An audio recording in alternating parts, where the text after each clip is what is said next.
홍대 입구역 트리플 역세권 아파트 물건이 무려 6억대까지 떨어졌습니다. 이 물건은 홍대 입구역에서 10분 이내로 충분히 이동할 수 있는 아파트 물건이고요. 게다가 바로 앞에 연트럴파크까지 위치해 있는데요. 이 물건이 10억에서 무려 6억대까지 떨어져 버렸습니다. 그래서 오늘도 권리 분석부터 얼마를 쓰면 되는지까지 전부 다 같이 알아보도록 하겠습니다. 여러분들의 시간을 10배 더 가치 있게. 안녕하세요, 경매 유이사입니다. 오늘은 아파트 물건인데요. 정말 오랜만에 홍대 입구역에서 가까운 아파트 경매 물건을 가져왔습니다. 이런 물건은 사실 엄청나게 잘 나오진 않는데 요번에 나왔는데 시세 대비해서 정말 많이 내려갔거든요. 그래서 제가 추천 물건으로 가져왔는데 이 물건이 떨어진 사유가 있습니다. 그래서 제가 그 사유까지 해서 한번 말씀드려 보도록 하겠습니다. 이 물건은 마포구 염남동에 위치한 아파트 물건이고요. 감정가 10억에서 지금 최저가 2번 떨어져서 6억 6천에 진행되고 있고요. 건물 면적 85제곱미터 33평형 국민평수 아파트 물건입니다. 층수는 총 17층 중 4층으로 조금 낮은 층수이고요. 95년식으로 구축에 해당되는 아파트 물건입니다. 원래 전회차인 8억 3천에 들어갔어도 괜찮을 것 같았거든요. 사실 제가 이거 10억일 때 현장 답사를 한번 나갔던 물건입니다. 물건 상태도 뭐 나쁘지 않고 그래도 뷰가 완전히 막힌 뷰는 아니었는데 이 물건이 한 번 떨어지고 한 번 더 떨어져서 가져온 물건이고요. 사진을 보시면 이렇게 아파트 물건의 전경 사진이 있고요. 이 물건 같은 경우에는 101동이라고 써있지만 실제로 한 동짜리 아파트 물건이다 라고 말씀을 드리고요. 떨어진 이유 첫 번째가 한 동짜리 물건입니다. 그리고 여기가 연트럴파크고 바로 옆쪽으로 아파트 물건이 보이고요. 이렇게 들어가면 입구가 나오고요. 경매 물건은 이쪽으로 옆으로 들어가면 나오는 물건이고요. 그리고 사진을 보시면은 이렇게 되어 있는 모양의 끝쪽에 있는 아파트 물건이다 라고 말씀을 드리고요. 1호 라인에 위치한 물건입니다.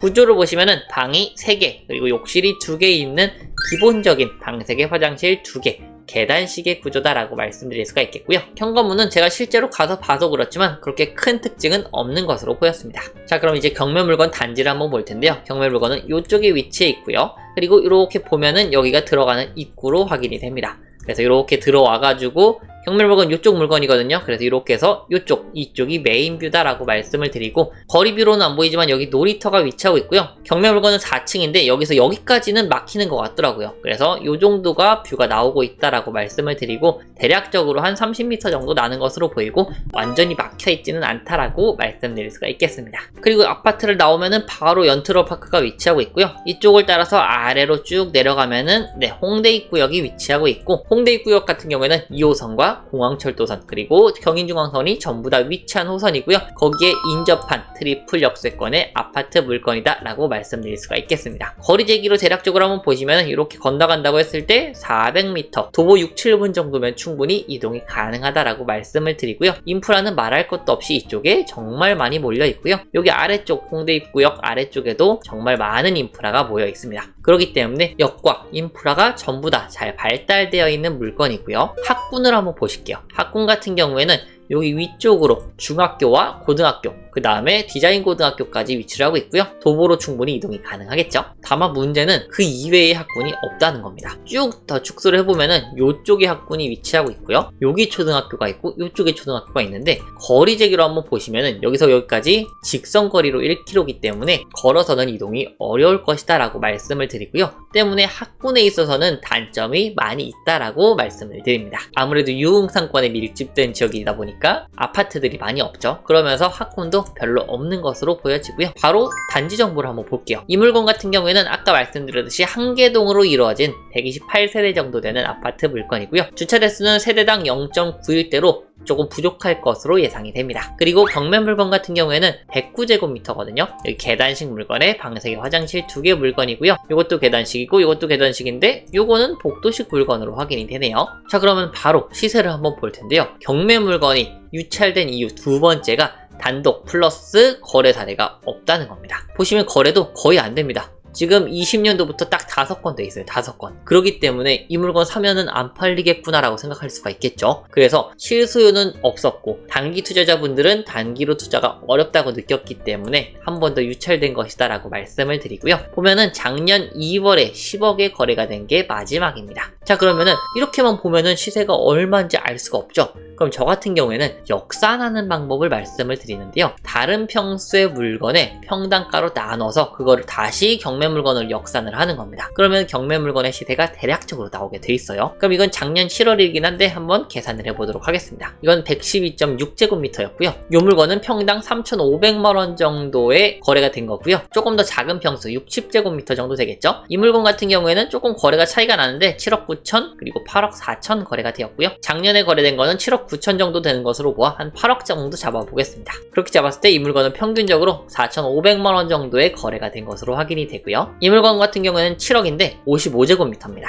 그래서 이것도 평당 4,200만원 정도의 거래가 된 것으로 보여지고요. 이 물건 같은 경우에는 세대수 적고 해서 그러는지 이 물건과 이 물건들의 평당가 차이가 엄청나게 크게 벌어지는 것으로 보입니다. 근데 경매 물건 같은 경우는 그 중간점이기 때문에 대략적으로 3,500만원이라고 봤을 때는 시세가 약 9억이 나오고요. 그 중간치인 4천만원 정도로 봤을 때는 한 10억 정도가 나옵니다. 그래서 제가 봤을 때는 3,500은 아닌 것 같고요. 한 4천만원, 평당 4천만원 정도인 10억 정도가 적당한 시세가 되지 않을까라는 생각이 있고요. 호가를 한번 볼까요? 호가 같은 경우는 13층이 11억에 나와 있는 것으로 확인이 되고요. 이 물건 같은 경우는 수리가 어느 정도 됐나 봅니다. 네, 깨끗해 보이죠? 수리가 어느 정도 된 물건이 11억에 나와 있다라고 확인이 되고요. 그러면은 시세를 조금 더 보수적으로 잡아야 될 수는 있을 것 같아요. 보면은 59제곱미터 같은 경우는 저층이 8억, 그 다음 8억 4천 나와 있고요. 이 물건 같은 경우에는 국민 평수보다 조금 더 작은 평수를 희망하는 사람이 조금 더 많은가 봅니다. 시세가 더 비싼 것 같아 보여요. 그래서 지금 보면은 8억이고 그리고 국민 평수는 11억 정도다라고 확인이 되고요. 10억까지는 조금 안 될 것 같고요. 경매 물건은 4층이었죠. 이거는 13층이고 이건 수리가 됐고 이거는 안 됐을지 됐을지 알 수가 없기 때문에 10억이라고 보기엔 조금 애매할 것 같고요. 한 9억 5천 정도로 보면은 괜찮지 않을까라는 생각이 있습니다. 실제로 요거 60제곱미터가 8억대 거래가 됐었죠. 근데 경매 물건 84제곱미터가 8억대라는 거는 말이 안 된다라고 보고요. 한 9억 중반 내외 정도로 시세가 왔다 갔다 할 것으로 보이고 한 10억까지도 잘하면 갈 수 있겠지만 호가 물건이 있기 때문에 9억 5천 정도로 잡고 입찰가를 말씀드려 보도록 하겠습니다. 자, 그럼 또 다른 사유로 이 물건이 위험해서 유찰된 거 아니야 라고 생각하실 수가 있으니까 권리 분석을 보려고 하는데요. 이 물건 보면은 근저당권이 있고요. 임의경매, 그리고 압류, 끝입니다. 등기부등본상 안전한 권리만 있네 라고 확인이 되고 말소기준 권리는 요게 되고요. 그리고 임차인분이 있나 해서 봤더니 임차인분이 없다라고 합니다. 그럼 누가 살고 있나? 아마 소유자분이 살고 있겠죠. 제가 현장 답사 갔을 때도 실제 누군가 살고 있는 것으로 보였거든요. 그렇기 때문에 소유자분이 지금 거주 중일 것이다 라고 예상이 되는 물건입니다. 다만 이 물건 같은 경우는 4월까지 관리비가 200만원 정도 있는데요. 지금으로 따지면 한 300만원 정도 빌려있지 않을까 라는 생각이 있고 이 부분은 입찰가에 산정을 하는 것이 좋을 것으로 보입니다. 자, 그럼 이제 마지막 경매유이사의 추천 입찰가를 말씀드리려고 하는데요. 저는 시세를 9억 5천을 기준으로 말씀을 드릴 거고요. 이 기준으로 잡았을 때 경매유이사의 추천 입찰가는요 8억 4천 정도입니다. 이 금액은 전 입찰가를 약간 올려서 쓴 금액이고요. 원래 전 입찰가에 낙찰을 받았으면 좋았겠지만 지금 유찰되었기 때문에 경쟁자가 조금 더 많아질 수가 있을 겁니다. 그렇기 때문에 전 최저가를 약간만 높인 8억 4천 정도를 추천을 드리고요. 조금 더 공격적으로 보실 분들은 8억 중후반까지도 추천을 드리지만 이 물건 같은 경우에는 거래가 잘 안 되고 있고 단독이기 때문에 8억 중반 정도만 써도 괜찮지 않을까라는 생각이 있습니다. 그래서 저는 이 금액을 추천 입찰가로 말씀을 드렸고요. 이 물건 관심 있으시다면 25년 8월 19일 화요일날 서부지방법원에서 진행하니까 참고해주시면 좋을 것 같고요. 오늘 내용도 좋으셨다면 좋아요와 구독, 알람 설정까지 부탁드리겠습니다. 앞으로도 좋은 경매 물건 계속해서 보내드리는 경매 유이사가 되겠습니다. 감사합니다.